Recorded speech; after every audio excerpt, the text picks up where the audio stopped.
I have the pleasure to present to you Dr. Martin Luther King, Jr.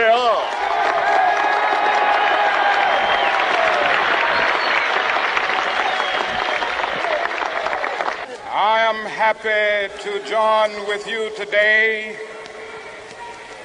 in what will go down in history as the greatest demonstration for freedom in the history of our nation.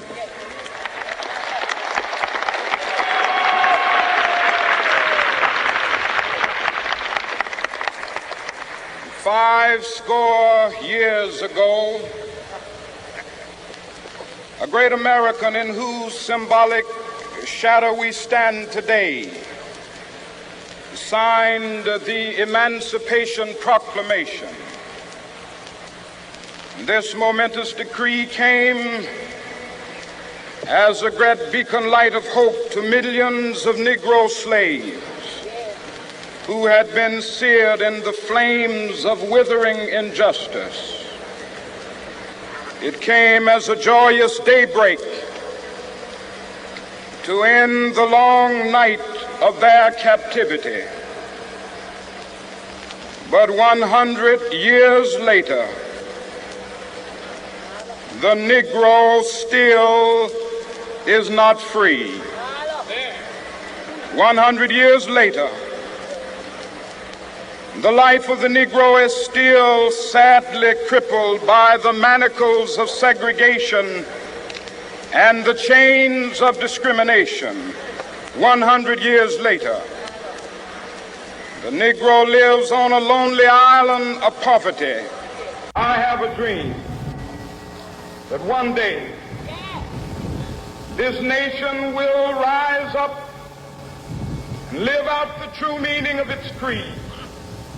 We hold these truths to be self-evident, that all men are created equal.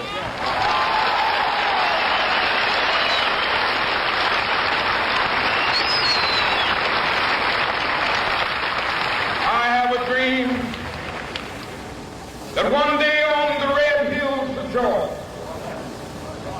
sons of former slaves and the sons of former slave owners will they be able to sit down together at the table of brotherhood. I have a dream that one day, even the state of Mississippi, a state sweltering with the heat of injustice, sweltering with the heat of oppression, will be transformed into an oasis of freedom and justice. I have a dream.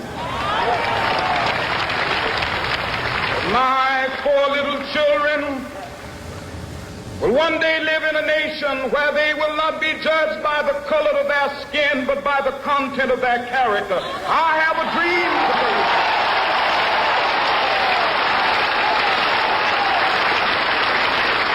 I have a dream that one day, down in Alabama, with its vicious racists, with its governor having his lips dripping with the words of interposition and nullification. One day right there in Alabama, little black boys and black girls will be able to join hands with little white boys and white girls as sisters and brothers. I have a dream today.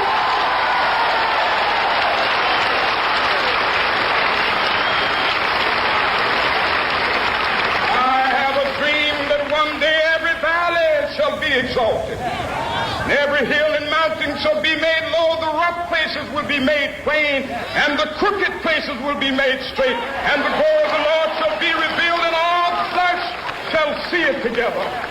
This is our hope. This is the faith that I go back to the South with. With this faith, we will be able to hew out of the mountain of despair a stone of hope. With this faith, we will be able to transform the jangling discords of our nation into a beautiful symphony of brotherhood.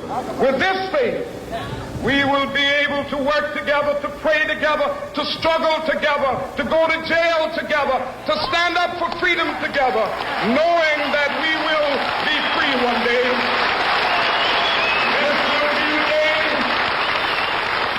This will be the day when all to sing with new meaning, my country, tears of thee. Sweet land of liberty, of thee I sing. Land where my fathers died, land of the pilgrim's pride.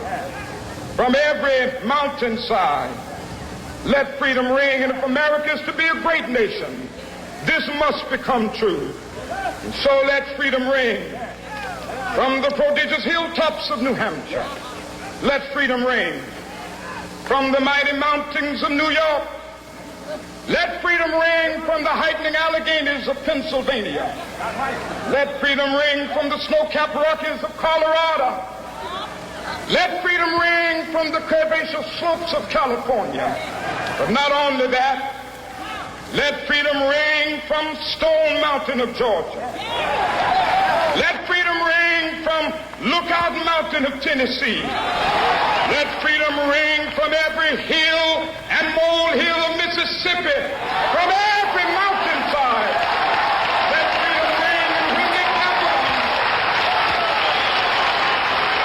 when we allow freedom ring, when we let it ring from every village and every hamlet, from every state and every city, we will be able to speed up that day when all of God's children, black men and white men, Jews and Gentiles, Protestants and Catholics, will be able to join hands and sing in the words of the old Negro spiritual, free at last, thank God.